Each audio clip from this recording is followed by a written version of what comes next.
The opinions expressed in this show are the views of the host and not necessarily that of WTRW, 94.3 The Talker, or the Bold Gold Media Group. The following presentation is brought to you by the host of the program, who is solely responsible for its content.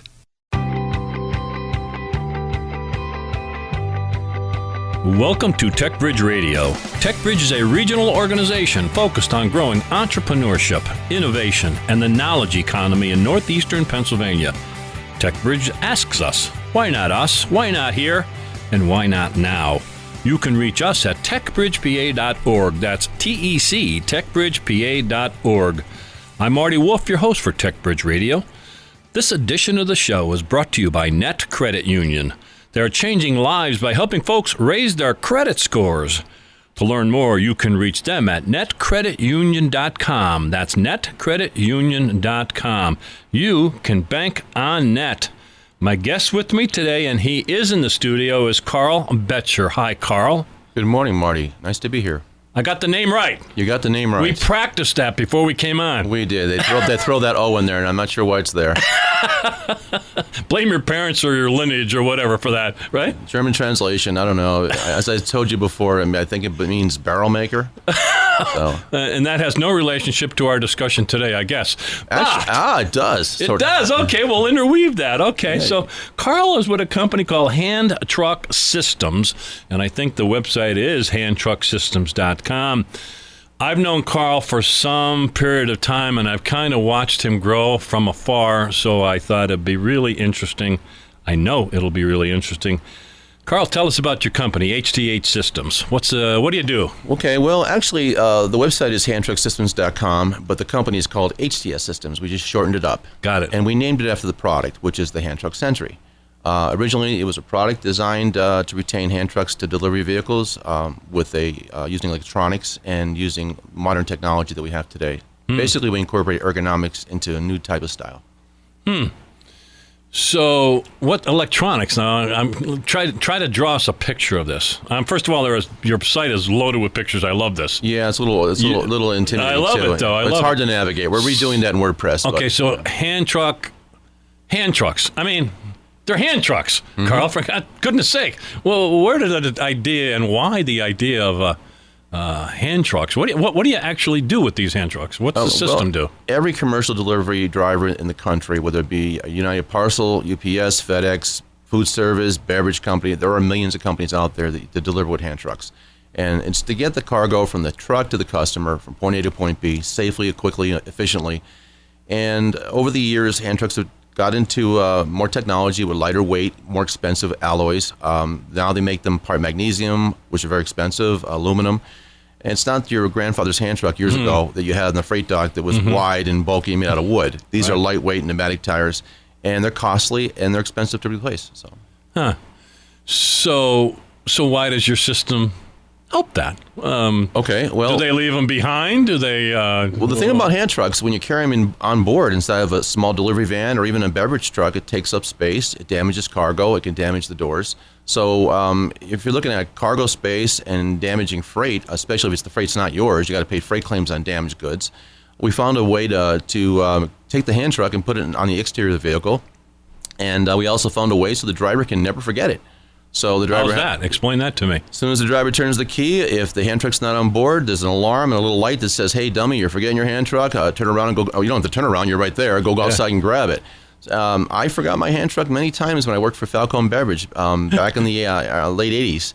I was up at Fran Tomato's up there in Archibald, and you had to hit his place at the right time before he went to the lake. And if you missed a stop, you had to come back late in the day, and it doubled the day, believe me. Right. So there were many times we would split our routes up. We'd start in Clark Summit, and we'd end up in the Mid-Valley area. And if you forgot your hand truck at John Kay's Pub, you'd call the bar, and hopefully he would bring it inside, because it looks pretty shiny. People want it. They'll take it. And then the company gets a little irritated when you start losing $300 or $400 hand trucks. So the electronic part of it is there's an actual switch or a light or there's something inside of the cab. So you mount this where? You mount the switch actually in the dash or under the dash. It's modular. You can take it apart. It's your choice. If you don't have an under dash or have a slope dash, you can take the whole bezel apart, put it right inside the dash. It gives it a nice clean look. It looks like an OEM product. We comply with all the manufacturer's warranties. It plugs right into the fuse box, so you don't have to cut or splice. has a common ground eyelet that goes to any clean surface. Installation is very easy, and it's basically taking something that was in cars many years ago when you had the button in your glove box to release your trunk lid. Same concept. The only thing we did is we incorporated an inductive proximity switch inside the HTS unit to send a signal back to the dash to tell the driver that the hand truck's not locked properly or it's not on board. How the heck did you come up with this? I see on your LinkedIn page you call yourself an inventor. So you've already mentioned your background a little bit. You drove trucks, you loaded freight, unloaded freight, you used hand truck. So you're boots on the ground, let's say. But along the way, how did this come to be? This sounds like pretty sophisticated stuff, man. It's a collaboration. When I was in the Coast Guard, I served in the United States Coast Guard, and we worked on Sikorsky aircraft, helos, and a lot of the indicator lights and different things for the pilot told us what the actual diagnostic was for the helicopter. And when you're flying and you have something going wrong, you want to know before it gets critical, and you want to land the helicopter as quick as possible. So that entire dash on a helicopter is all indicator lights. It's sensors. It's telling you exactly the health of that helicopter as it's flying. So we knew that we wanted to indicate whether that hand truck was on board or not. And how do you do that? And you use technology that's already out there. So basically, we're just taking simple ideas that have been in existence for many years in the aviation industry and apply it to automotive. Who's they? Me. I would say me. I always say they but I have had a lot of help. I will not. I've had some great people, friends, relatives say, I know what you're trying to do here, and suggest ideas.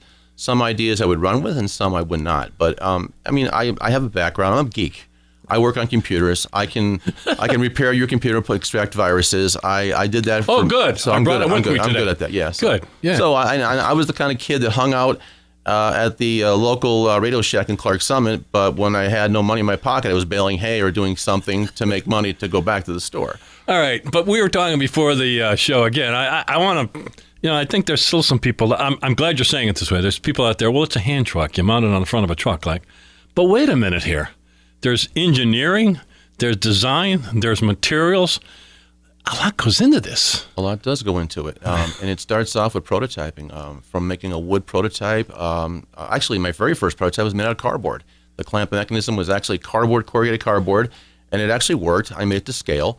It wouldn't hold a hand truck, of course, but it was a starting point. And that's how you start. You start with an idea, and then you get tunnel vision. You just keep on going. So that's. What is it made out of?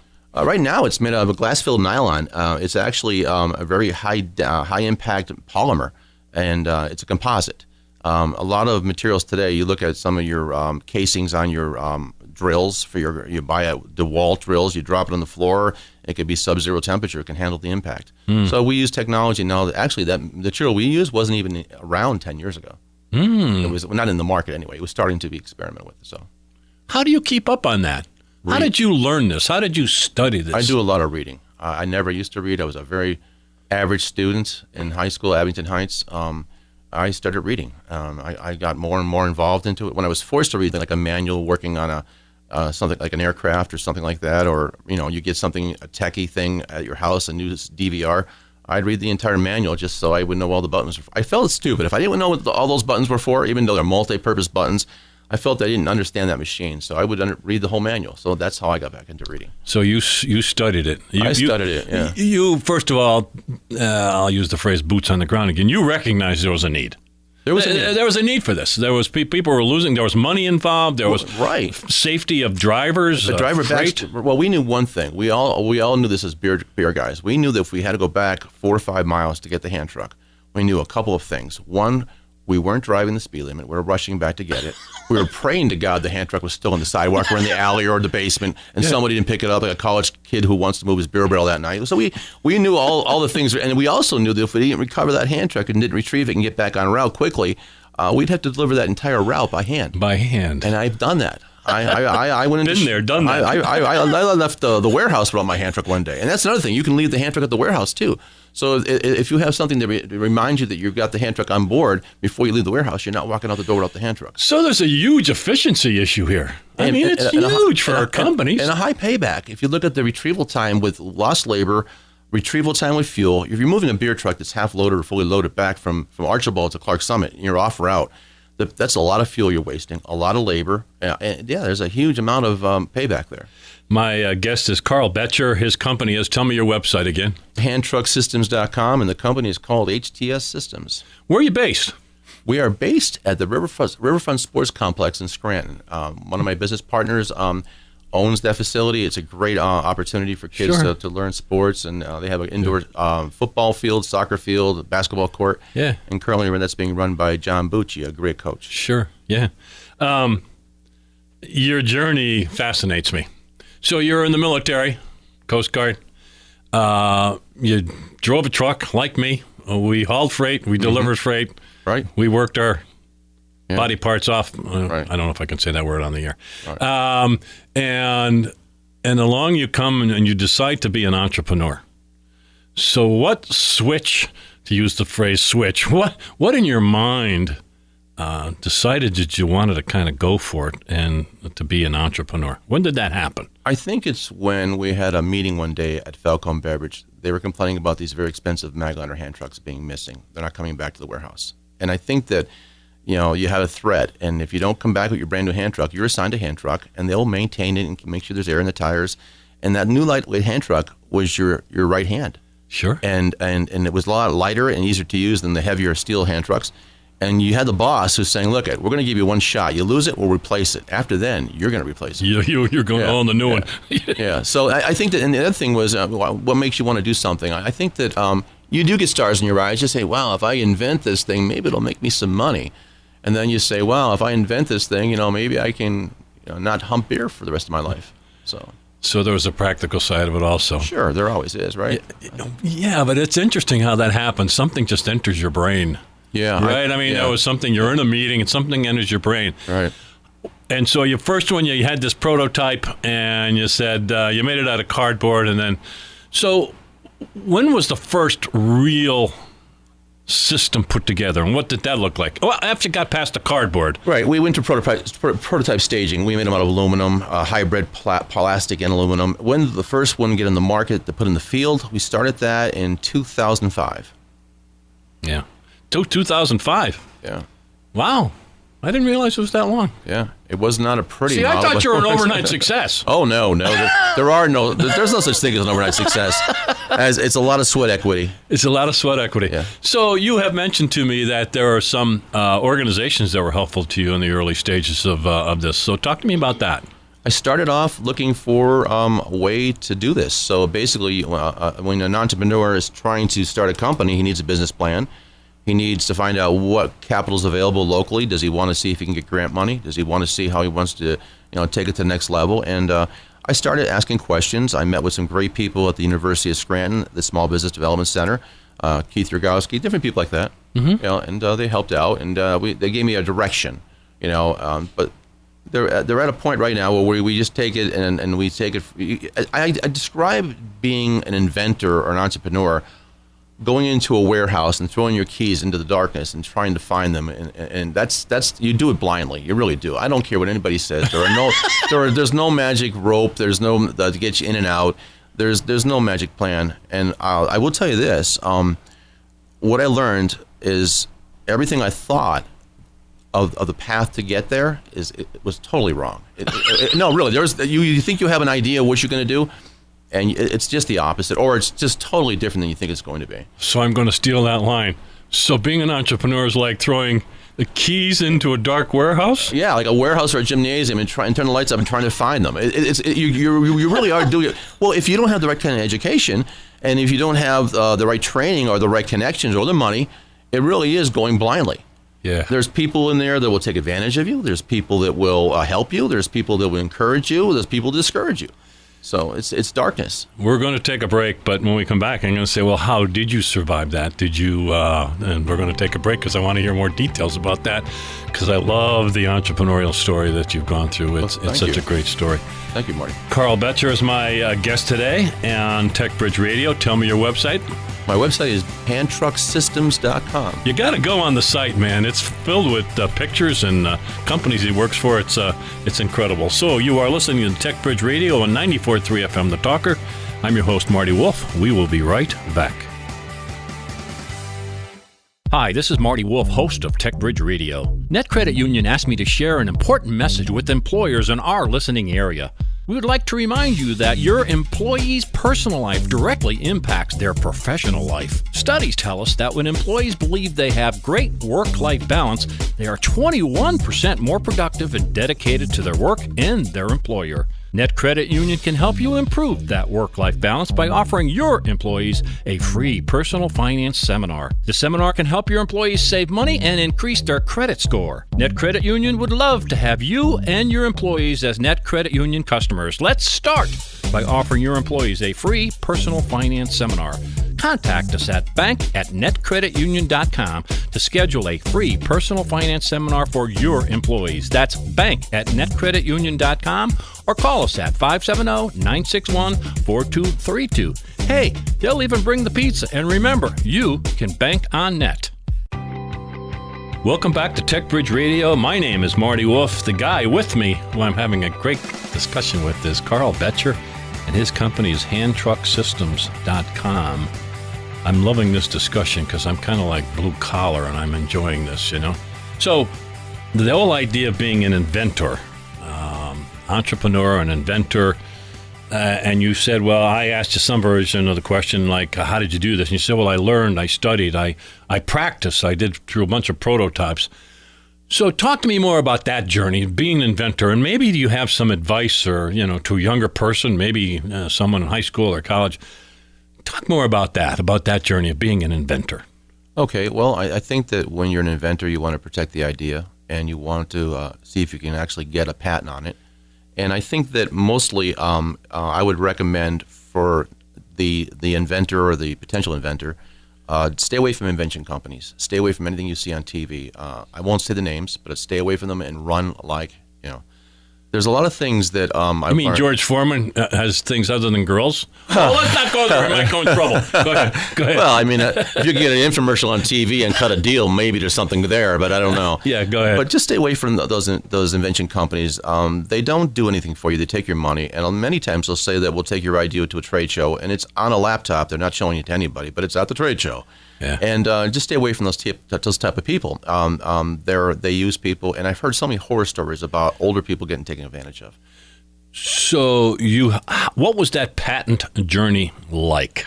Long. Tell me about that. It was a long journey, and as you apply for a patent, you're going to want to change things slowly, and you have time to do that, and maybe you want to add a claim. A patent is basically a bunch of claims. When I say claims, it's like a chair and a stool. You know, a patent for a stool supersedes the chair, but the chair may have a design armrest that adds to that existing patent. Yeah. So you learn a lot of things like that. Basically, I would say that the best way to go is do your research on the internet. You can actually search the patent office before you even put money down. Did you use a patent attorney? Or? I did. Okay. And many years ago, I did. And I had a great law firm in Philadelphia. I had an uncle who had a brother who referred me to this guy, and they were great, but they weren't cheap. Well, but worth it, especially for what you're designing and the uniqueness of what you have. Absolutely. Which could be copied, I guess, if some, reverse engineering kind of thing. Right. You talk to me almost every time we chat about local suppliers. You're proud of that. You're impressed by that. So talk to me about local regional suppliers who you work with. I can only say that this entire area has such great resources when it comes to small metal shops and large companies in production. There are some great businesses in this area that help me from the prototype stage all the way up to mass producing our products. And I can tell you that it starts in a small shop. If it doesn't start in your garage, it starts with the guy down the road who makes parts and components. Yeah, makes a metal bender or someone. Right. Yeah. Right now, I'm using a metal shop in Carbondale that does some of our work for the Cone Cradle, which is one of our other products. We're using a small shop in Scranton that's actually a small machine shop, Enterprise Machine and Tool. A great little company, a little larger than these other companies. Blue Mountain Machinery in Lehighton, fantastic people. Mm-hmm. JCM Manufacturing, where I had you down there one day we met. Mm-hmm. And JCM was acquired by Pulverman, Penmark Technologies. A gentleman has a great business down there. He knows his market. He knows he knows everything about what he does. And if you look at these companies, they can help small inventors start or give them a starting point. Mm. And you relied on that. That was smart to do that. First of all, just it's close for sake of that. Right. You're an inventor, and you have practical ideas. So what are some new products that you maybe have introduced recently, and why are you excited about them? Very excited about one product we came out with. It's called a Cone Cradle. It's a ground access carrier system that attaches to the floor joists of box trucks and trailers. It was something we never even thought we'd even go down that road, but Cisco Foods said, we like your hand truck holder. We have them in California and Florida. Can you make us a retaining system that's quicker and easier? And I asked them, what do you want? And they said, we don't know. Here's what we're using. Here's a metal wire bracket. We don't like it. The cones fly off the tractor. We don't want to have the cones in the cab. Guys hurt themselves climbing out of the cab. Come up with something, Carl. So we did. The first model, the first design was horrible. The second one was not much better. And step above horrible. Yeah. And it's funny. And then we had JCM Manufacturing. John Kranick, a great guy, good friend. He said, let's sit down and look at this in a different way. At first, John didn't want to make it, didn't understand it. And then about 10 hours later, he calls me at night and says, oh, we're going to do this. I get it. I got it, yeah. And he had a great, very talented engineer who worked for Pride Mobility, Richard Stalter. And we sat down and we talked about what we wanted this thing to do, how we wanted it to work. Richie's a great engineer. John's a good engineer. He worked for Lockheed Martin. He had his own business, JCM, for many years. He did work for Pride. So we took all these ideas and we sat down and we said, how can we make this thing durable, lightweight, strong? And the main key was make it come out towards you so you don't have to stick your head under the truck. Yeah. It had to be lockable and latchable. I kind of wanted everything. I had a Christmas list, right? And every time I turned around, they'd shake their head, no, we can't do that. And the next day they'd say, yeah, I think we can do that. You sound like Steve Jobs of the hand truck and cone world, you know? You Yeah. just demand these kinds of things. I wish. I have a lot of admiration for Steve Jobs. So you mentioned Cisco, SYSCO. That's not a small company. No, it's not. That's a publicly traded, very large company. Yeah. You have a lot of significant customers. As a matter of fact, we do. Out of Scranton, Pennsylvania, you ship literally all over the world. We do now. We have our hand truck holders in Aruba, South America, in small numbers, but we're all over the country. The hand truck holder now is great. We do it for vans, and we do it for armored car industry. We sell the side armored car. We're doing Davis Bancorp. We're doing a lot of companies that do food service, small parcel companies, vending companies. The Cone Cradle, we're selling that now to FedEx Freight for the home delivery trucks. We're very excited about that. We sell the Wabash. We do some Great Dane locations. We've been selling the Cone Cradle also to Morgan Truck Body, Supreme Truck Body, Utility Master. They're great partners. They're good people. They buy it off of us. They put it on the new body, and it goes out the door. And now the Cone Cradle is being used on ShredTech trucks out of Ontario, Canada, and being shipped to Europe, to England. So it's kind of exciting. So we start the show off by saying, why not us, why not here, and why not now? That's what tecBRIDGE Radio is all about. And as I sit here and as I know your story, I'm just amazed by it. Again, you really want to go to the website. Tell us again, Carl, what your website is. handtrucksystems.com, and you'll see our hand truck carriers and our cone holders there. So, you started this, we say, a little later in life. You had family. You had a real job. I had a real job. You had a real job. Not that this isn't a real job. You know what I'm saying. Good paying real job. Yeah, so there was a delay until one day you were at that meeting and you talked about the hand trucks. So talk to me about that whole journey and kind of later in life, if you will. Now, you weren't 80. You're not 80 now. But right. I was a young guy out of the service. I did sales a little bit for Anheuser-Busch, and I was a driver. And, I went from there to driving semi, tractor trailers. I worked for Schneider National. And I just learned more about how industry works with the manufacturing, because I was picking up and delivering to these companies that were making things. So if you look at that association of where I used my occupation to connect the dots, I knew what was capable, not only in the local area, but the whole Northeast. So when we're trucking, I would go to Syracuse and I would see Anthony Rivers Corporation powder coating. Maybe I can use them. And I did for prototyping. So, it's a matter of using your resources that are around you and connecting the dots. So, again, you had family. It took a while before you started this journey. It did. You weren't 25 when you started this journey. I'm a late bloomer. There's no question about it. I don't know if you're late bloomer, but you're a quote unquote older. So Was that a difficult decision, or is that like you're a little older? What kind of was going through your mind? Yeah, it is a difficult decision because you're at a point in your life where you're saying, do I stay with a job where I can have a pension, or do I put risk? And that's something you have to look at. You have to find out what makes you excited, what your passions are. And I knew designing and being a part of something. I'm a good organizer. I'm not a great inventor or a great designer. I have the ability to talk to people and bring them together and say, can we do this together as a team? Everything that we've accomplished, I owe to my business partner, Mike Visindak, who jumped in, local people like John Kranick. These people are talented in their own respect. So I'm very good at bringing pizza to a party and sitting down and saying, hey guys, I need something, and they roll their eyes. Now what? That's what I am. I would be a great politician or maybe a councilman because I'm good at that. Yeah.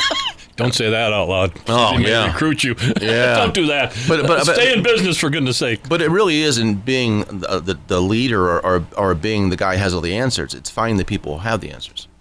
So.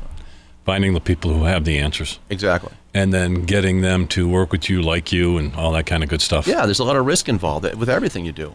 Money, time. Yeah. So. Well, again, before we came on the show, there's a ton of money invested in all this. You talk about injection molding and stuff like that. This costs some real dough. This company I work with, Echo Molding in New Jersey, I cannot tell you how valuable, how much they treat me like family. They're great people. The owners of the company, Gerhard Schlotterbeck, Dieter, they're from Germany, and they're great people. And Armin and Rob, they are the reason I'm still here. They've invested their time and money into HTS with the hand truck holders and the cone holders. They were able to take me from levels. They're amazing people. Without them, I'd be nowhere. So I think my business partner would tell you the same. So it's a matter of not only connecting the dots with people who know how to do it, but it's developing a relationship where there's trust and respect. Without trust and respect, you have nothing. So these people in Jersey, the people in Metal Integrity, the people at Pulverman, and it's connecting those dots and solidifying the relationship and building on it. If you're out to make money, don't get into inventing. You have to be into connecting the dots. And I keep saying that word, connecting the dots. I apologize, but that's what it is. It's networking. It is networking. It's building relationships. Right, and and hoping that the people you're involved with know that you're not going to let them down. You're not going to give up. You're not going to throw in the towel because it's too hard. You're going to find the next answer, the next step somewhere. So, but I can tell you that it is cooperation. It's all it is. It's professional cooperation and respect. That's what makes things happen. It's not one idea. So, how many years you been in business now? We started the company and we started entering the market with the hand truck holder in 2005. Okay, so the biggest challenge you felt, you at this point in time, looking back, what was the biggest challenge? My biggest challenge, I think, was actually learning how to understand the matrix of the company, how to build the infrastructure. And I was wrong. I was totally wrong. And I always, the most important thing I can tell you is that I feel that I always felt there was some guy out there, whether it be another angel investor or venture capitalist group, who was going to take it to the next level without my help. I was looking for that person. Yeah. And I realized they don't exist. You have to do it yourself. So pretending that there was somebody out there who was going to take me from point A to point B, or I say point B to point C, was foolish. But it gave me hope that he existed. So maybe it was, if you follow what I'm saying here? Yeah. So that's, I can say that... there's somebody behind the curtain, but there really, possibly, but there wasn't. There wasn't. And believing in that made me have the courage to go forward. But you kept on grinding, I'll use that phrase. Yeah. You kept on, you were resilient, you kept on making those connections. Yeah. Kept on talking to people. And the other thing I can tell you that documenting what you're doing is very important. Go to Pinterest or Flickr, take every picture you can, take 3,000 pictures and pick the top 300 and document your steps because it proves you can do it. That's what I do. It proves you can do it. Yeah. Wow. This has been a lesson. This has been great. Why not us? Why not here? Why not now in Scranton, Pennsylvania with Carl Boettcher? And tell us again your website. handtrucksystems.com, or you can Google us at HTS-SYS. You want to go to the website. You'll see all the exciting things that this guy is putting together. It's phenomenal. Again, it's out of Scranton, Pennsylvania. entrepreneur lessons, just incredible. So, Carl, thank you so much for being part of tecBRIDGE Radio. Well, thank you for having me, Marty. It was great to meet you guys, and I appreciate the opportunity to talk about what we've done. And thank you to our sponsor, Net Credit Union. You can reach them at netcreditunion.com. I'm Marty Wolff, your host. Have a great week.